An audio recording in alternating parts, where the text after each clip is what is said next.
Hello అండి. ఎలా ఉన్నారండి అందరూ? బాగున్నారా? మీరంతా బాగుండాలని మనస్ఫూర్తిగా దేవుడిని కోరుకుంటున్నాను. ఈరోజు సండే కదండీ! మీ అందరికీ కూడా హ్యాపీ సండే. అందరూ బాగా ఎంజాయ్ చేశారని అనుకుంటున్నాను. వీకెండ్ అయితే అందరికీ హాలిడేనే కదా! అందరికీ హాలిడే కావచ్చు కానీ మనకు మాత్రం హాలిడే కాదండి. అది మెయిన్ మన ఆడవాళ్ళకనమాట.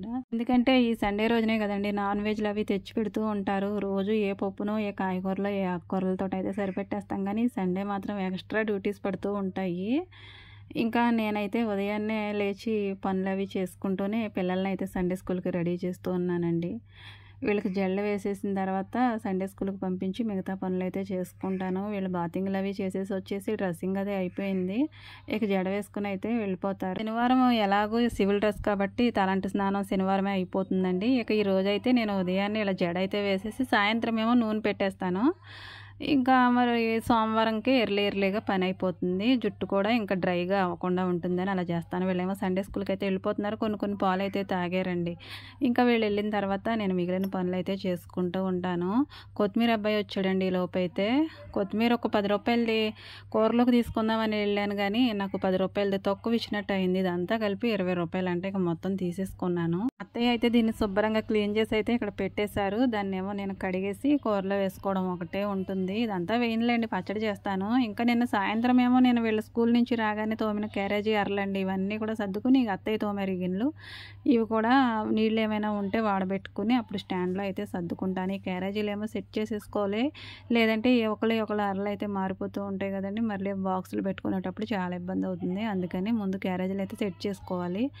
ఇందులో ఏమైనా వేసుకుని వాడినా కానీ మనకి టైంకి అయితే కనపడవు కదండి. అందుకనే నేను ఈ క్యారేజీ గిన్నెల్లో ఎందులోనూ కలవకుండా ఇవి అయితే సెట్ చేసేసుకుంటాను. ఇంక ఇలా సెట్ చేసుకున్న తర్వాత ఎక్కడ సర్దేసుకుని మొత్తం అంతా కూడా గిన్నెల పని అయిపోయింది.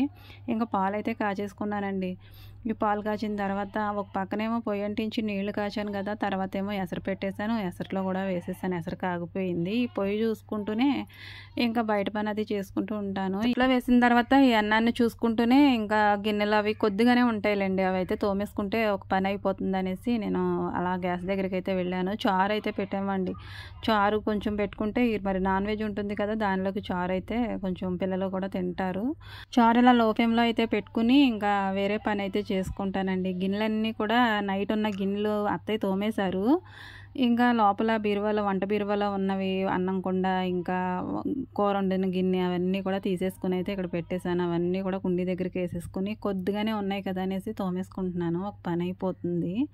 ఇంకా తర్వాత అయితే నేను కూడా చర్చికి అయితే బయలుదేరాలండి. గిన్నెలు తోమేసుకున్న తర్వాత అన్నమేమో ఒక పక్కన ఉడుకుతూ ఉంది కదా, దాన్ని కూడా చూసుకుంటూ ఇలా ఈ గిన్నెలు కూడా తోమేసుకుంటే గిన్నెల పనితో పాటు అన్నం ఉడుకుతూ ఉంది కదండి, దాని పని కూడా అయిపోతుంది. మళ్ళీ అన్నం దగ్గరే కూర్చుంటే ఈ గిన్నెలు ఇలా మిగిలిపోతాయి. అందుకని ఇంకా ఈ గిన్నెలు కూడా వేసేసుకుని వీటి పని అయితే చూస్తూ ఉన్నాను. తర్వాత ఏమో అన్నం ఉంచుకోవాలి. మధ్యలోనే లేచి అయితే అన్నం అయితే ఉంచానండి. తర్వాత వచ్చి మరలా గిన్నెలు అయితే తోముకున్నాను.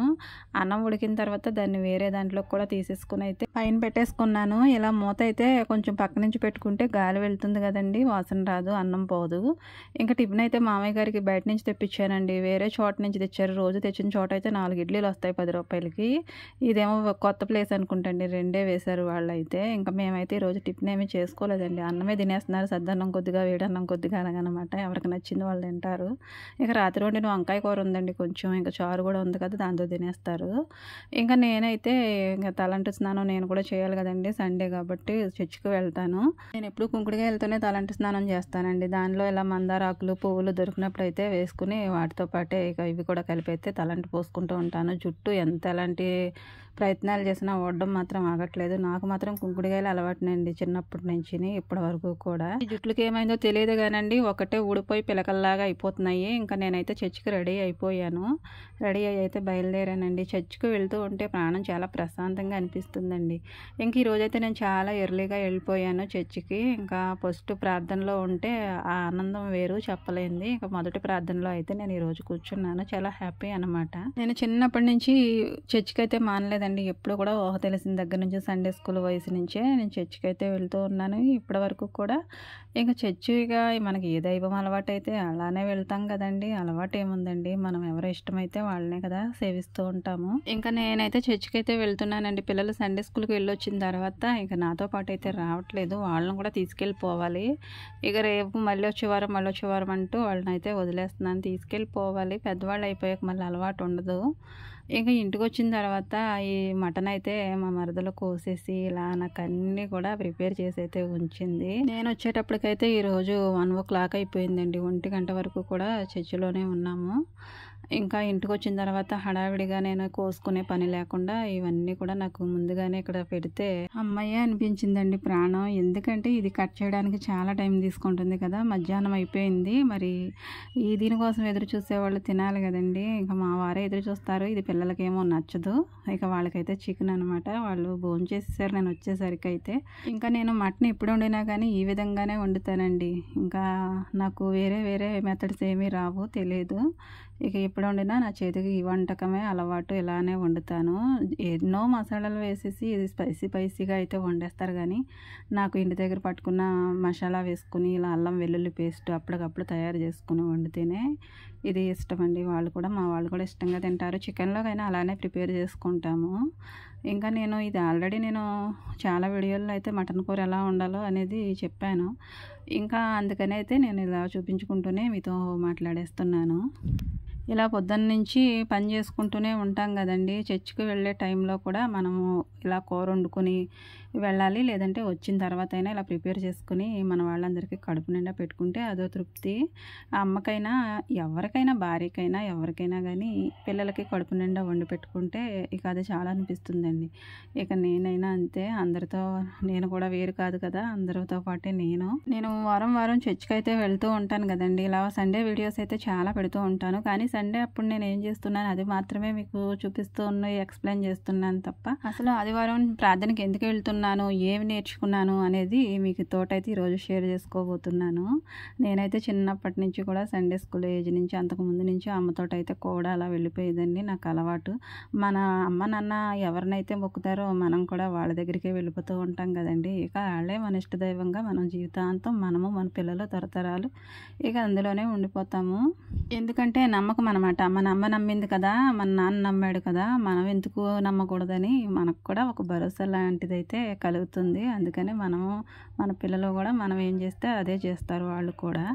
నేను చర్చికి వెళ్ళి చిన్నప్పటి నుంచి కూడా ఇప్పటివరకు నేర్చుకున్నది ఏంటంటే, నేను ఎలా ఉండాలో ఏంటో, ఎలా ఉండకూడదో ఏంటో అనేది అయితే నాకు ప్రాముఖ్యంగా తెలిసిందండి. అంటే చర్చికి వెళ్తేనే తెలుస్తుంది లేకపోతే తెలియదని కాదు. కొన్ని విషయాలు కొన్ని వాటి వల్ల తెలుస్తూ ఉంటాయి. మెయిన్లీ చర్చికి వెళ్ళాలంటే కొన్ని లక్షణాలు అయితే కలిగి ఉండాలి. వెళ్ళేసి వచ్చేయడం కాదు, వెళ్ళిన తర్వాత ఎలా ఉండాలి, మన ప్రవర్తన ఎలా ఉంచుకోవాలనేది నేను తెలుసుకున్నానండి. ఎందుకంటే మనము మంచి ఏదో చెడేదో తెలుసుకుంటేనే కదా ఏది చేయాలో ఏది చేయకూడదో తెలుస్తుంది. చర్చికి వెళ్ళేసి మనము మన ఇష్టం వచ్చినట్టు ప్రవర్తించడానికి లేదండి. మన దైవం ఎవరైనా కానీ వాళ్ళ దగ్గరికి వెళ్ళి మనం మంచి పనులు మంచి విషయాలే మనకు తెలిసిన వాళ్ళకైనా ఎవరికైనా చెప్పాలి, కానీ మనసులో ఒకటి ఉంచుకొని బయటకి ఇంకోటి మాట్లాడడం అయితే అలాంటి పనులు చేయకూడదు. ఎవరిని చూసినా కానీ అందరూ మన వాళ్ళే అన్న భావన అయితే కలగాలి. ఇరుగు పొరుగు అయినా ఎవరైనా మన వాళ్ళని మనం ఎంతగా మంచిగా ప్రేమిస్తామో అలా బయట వాళ్ళని కూడా అంతే మంచిగా మనం స్నేహభావంతో అయితే చూడడం అయితే నాకు తెలిసింది. నా దగ్గర లేనిది పక్క వాళ్ళ దగ్గర ఉన్నప్పుడైతే నాకు వాళ్ళ మీద ఎలాంటి ఈర్ష ద్వేషం అలాంటివి ఏమీ ఉండవండి. వాళ్ళకి ఈరోజు వచ్చింది రేపు మనకు వస్తుందనే అలా ముందుకైతే వెళ్ళిపోతాం అయితే నాకు అలవాటు అయిపోయింది. వాళ్ళకున్నది మనకు కావాలంటే వెంటనే ఎక్కడి నుంచి వచ్చేస్తుందండి. అలా ఇరుగు పొరుగు వాళ్ళతో కంపేర్ చేసుకోవడం నాకు అస్సలు నచ్చని పని. మనకి ఏదుందో దాంతోనే తృప్తిగా ఉండడం నాకు ఇష్టం. ఇంకా ఇంటిని చూసి ఇల్లాలని చూడమన్నారు కదా, మన ఇల్లు ఎలా ఉన్నా పూరు గుడిసైనా దాన్ని శుభ్రంగా చేసుకుంటే ఎక్కడిదక్కడ పెట్టుకుని అంతా కూడా నీట్గానే ఉంటుంది. మనకి ఏదో కావాలనుకుని ఉన్నదాన్ని పీకి పెరికేసుకోలేం కదా, ఉన్న దాంట్లోనే తృప్తిగా ఉండాలి. లేని వాటి కోసం ఆలోచించి ఉన్న సంతోషాన్ని అయితే పాడు చేసుకోవడం అస్సలు నచ్చదండి. నాకు ఏదంటే అదే సంతోషం. ఇంకా ఆశలు ఉంటాయండి. కానీ అవి ఎంత ఉండాలో అంతవరకే ఉండాలి. మనం ఆశ లేకుండా ఏ పని చేయము. ఈవెన్ మనం వండుకొని తినాలన్నా గానీ, ఈరోజు ఏం కూర వండుకోవాలో అది మనకి ఇష్టమయ్యి ఆశపడితేనే తప్ప అది కూడా వండలేము, తినలేము. ఏదైనా మనం చెయ్యగలగాలి అంటే ఆశ ఉండాలి. కానీ అత్యాశకు మాత్రం వెళ్ళకూడదని అయితే తెలుసుకున్నాను. ఎందుకంటే మనకి అత్యాశకు వెళ్ళామనుకోండి ఉన్నది కూడా పోగొట్టుకుంటాము. నాకు వరకు నేను ఏదైనా కొనుక్కుందాం అనుకుంటాను. కానీ అది నెలల తరబడి, సంవత్సరాల తరబడి అలా పోస్ట్‌పోన్ అవుతూనే ఉంటుంది. ఈవెన్ నాకు నచ్చిన ఒక డ్రెస్ కానీ, చీర గానీ కొనుక్కోవాలన్నా గానీ దానికి కూడా నేను అంతగా ఆశ అయితే పడనండి. ఏదో ఒకటిలే అని అయితే అడ్జస్ట్ అయిపోవడం అయితే నాకు అలవాటయిపోయింది. ఇంకా నా వరకు నేను నా బాహ్య రూపం అయితే ఎవరినో ఆకర్షించే విధంగా అయితే ఉండాలి, బట్టలు కట్టుకోవాలి, నగలు పెట్టుకోవాలన్న ఆలోచన ఎంతవరకు ఉండదండి. ఏదో నాకు అవసరం కాబట్టి అలా చీర కట్టేసుకుంటాను. ఏదైనా డ్రెస్ వేసుకోవాలనిపిస్తే డ్రెస్ వేసుకుంటాను. ఇంకా నాకు ఇష్టమైనది ఏంటంటే గాజులండి. అది ఎప్పుడు ఒకే కలర్ వేసుకుంటాను. గ్రీన్ ఆర్ బ్రౌన్ వేసుకుంటాను. ఇక అవే. ఇక పట్టీలు, సుట్లు, మెట్లు ఇవన్నీ ఉంటాయి కదండీ. నేను ఇంటి దగ్గర ఉన్నప్పుడు ఏ విధంగా ఉంటానో బయటకి ఎక్కడికైనా వెళ్ళాలన్నప్పుడు కూడా అదే విధంగా అయితే వెళ్ళిపోతూ ఉంటాను.